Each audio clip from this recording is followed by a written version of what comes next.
पहला कर्तव्य कि अपनी आंखों के सामने कभी पाप होते मत देखो। अगर तुम्हारी आंखों के सामने पाप हो रहा है और तुम में सामर्थ्य है उस पाप को रोकने की, तो उसको रोको, नहीं तो वहां से चले जाओ। इतने में द्रौपदी हंस गई।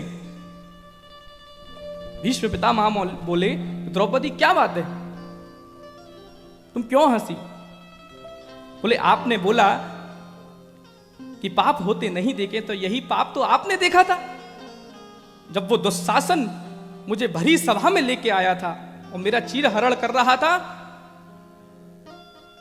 तो आपने उसे क्यों नहीं रोका?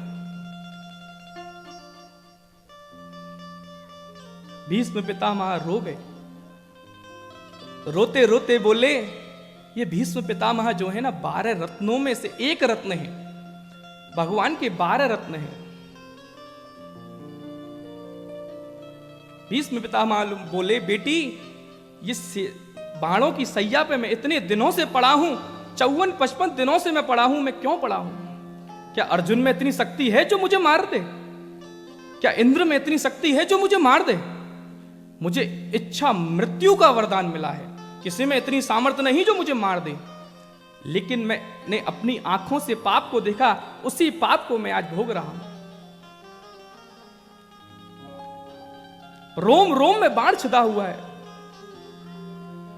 पूरा रक्त निकल चुका, क्योंकि मैंने दुर्योधन का नमक खाया था। भीष्म पितामह बोले रोते रोते कि अब मेरा शरीर शुद्ध हो गया, मेरी बुद्धि भी शुद्ध हो गई। दुर्योधन के दूषित अन्न जल से बना रक्त अब निकल गया। हे गोविंद, मुझे पूर्व जन्म की बात याद है, मैंने कोई पाप नहीं किया, लेकिन फिर भी मैं इस पाप को भोग रहा हूं, वो भी इसी के कारण।